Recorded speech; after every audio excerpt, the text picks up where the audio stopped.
Hormuz প্রণালীর সমুদ্রের নিচে নাকি লুকিয়ে রাখা হয়েছে হাজার হাজার ভয়ঙ্কর নৌ মাইন। বলা হচ্ছে এই মাইনগুলো চাইলে যে কোনো সময় থামিয়ে দিতে পারে বিশ্বের তেল সরবরাহ। তাহলে কি সত্যি ইরান একাই বন্ধ করে দিতে পারে পুরো বিশ্বের সবচেয়ে ব্যস্ত এই সমুদ্রপথ, নাকি এর পেছনে আছে আরও বড় কোনো সামরিক কৌশল? বিশেষজ্ঞদের ধারণা ইরানের কাছে কয়েক হাজার নৌমাইন ব্যবহারের সক্ষমতা রয়েছে। যদিও সব মাইন সমুদ্রের নিচে বসানো হয়েছে এমন নিশ্চিত প্রমাণ নেই, কিন্তু শুধু মাইন থাকতে পারে এই আশঙ্কাই আন্তর্জাতিক জাহাজ চলাচল ধীর করে দেওয়ার জন্য যথেষ্ট। ভাবতে পারো, শুধু সন্দেহই থামিয়ে দিতে পারে বিশাল বাণিজ্য পথ। নৌমাইন আসলে খুব ছোট দেখালেও এর ক্ষমতা ভয়ঙ্কর। কিছু মাইন সরাসরি জাহাজের গায়ে লাগলে বিস্ফোরিত হয়, আবার কিছু মাইন সমুদ্রের তলদেশে লুকিয়ে থাকে এবং জাহাজের ইঞ্জিনের শব্দ বা ধাতব গঠন শনাক্ত করলেই সক্রিয় হয়ে যায়। আরও কিছু উন্নত মাইন আছে যেগুলো নির্দিষ্ট আকারে বা ওজনের জাহাজ শনাক্ত করতে পারে। সবচেয়ে ভয়ঙ্কর বিষয় হলো কিছু মাইন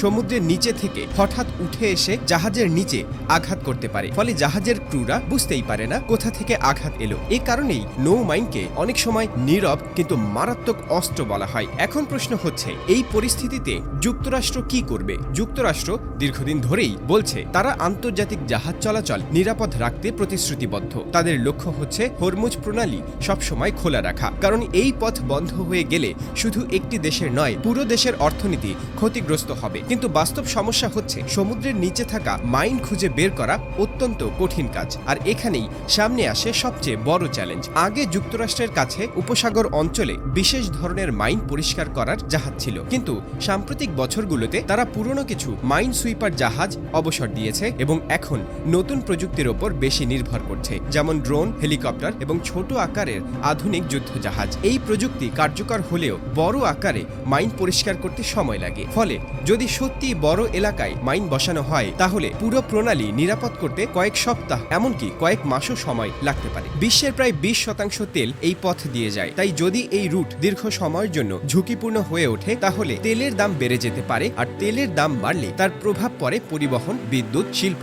সব জায়গায়। অর্থাৎ শেষ পর্যন্ত এর প্রভাব সাধারণ মানুষের জীবনেও এসে পৌঁছায়। তাই হরমুজ প্রণালীর নিরাপত্তা শুধু সামরিক বিষয় নয়, এটি সরাসরি বিশ্ব অর্থনীতির সঙ্গে জড়িত। আরেকটি গুরুত্বপূর্ণ বিষয় হলো, নৌমাইন শুধু ধ্বংস করার জন্য ব্যবহার করা হয় না, এটি একটি মনস্তাত্ত্বিক অস্ত্র হিসেবেও কাজ করে। কারণ যদি কোনো এলাকায় মাইন থাকার সম্ভাবনা তৈরি হয়, তাহলে আন্তর্জাতিক বীমা কোম্পানিগুলো সেই এলাকায় চলাচল করা জাহাজকে উচ্চ ঝুঁকিপূর্ণ হিসেবে ঘোষণা করতে পারে। আর বীমা না থাকলে কোনো বাণিজ্যিক জাহাজই সেখানে যেতে চায় না। এই কারণেই সামরিক বিশ্লেষকদের মতে সমুদ্রের প্রতিটি জায়গায় মাইন বসানোর দরকার হয় না, বরং কিছু জায়গায় মাইন থাকার সম্ভাবনাই যথেষ্ট আন্তর্জাতিক জাহাজ চলাচল ব্যাহত করার জন্য। আর ঠিক এই কৌশলটাই এখন সবচেয়ে বড় দুশ্চিন্তার কারণ হয়ে দাঁড়িয়েছে, কারণ এতে সরাসরি যুদ্ধ না করেও বড় ধরনের অর্থনৈতিক চাপ তৈরি করা সম্ভব। সবশেষে একটি বিষয় পরিষ্কার, সমুদ্রের নিচে লুকিয়ে থাকা নৌ মাইন শুধু একটি সামরিক অস্ত্র নয়, এটি একটি কৌশলগত বার্তাও। আর এই বার্তাটি পুরো বিশ্বকে মনে করিয়ে দিচ্ছে, হরমুজ প্রণালী এখন শুধু একটি সমুদ্র পথ নয়, বরং হয়ে উঠেছে বৈশ্বিক অর্থনীতি ও নিরাপত্তার সবচেয়ে সংবেদনশীল এক কেন্দ্রবিন্দু।